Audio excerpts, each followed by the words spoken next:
కమిషన్ల కోసం ఎట్లా రీకన్స్ట్రక్షన్ చేయలేమబ్బా. నేను పోయి చూసినా, నేను కాంట్రాక్ట్ చేసిన, సివిల్ ఇంజనీరింగ్ చేసిన, నేను అంతకుముందు దాని గురించి కొంచెం నాలెడ్జ్ ఉన్నది. ఏం చేయలేం మనం, దాన్ని మొత్తం తీసేయవలసింది. అది 3 డ్యాములు తీసేయవలసిందే.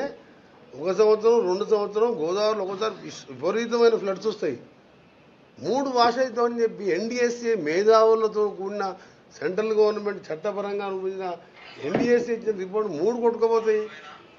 నీళ్ళు ఆపొద్దని చెప్తే మళ్ళీ మీరు దాని గురించి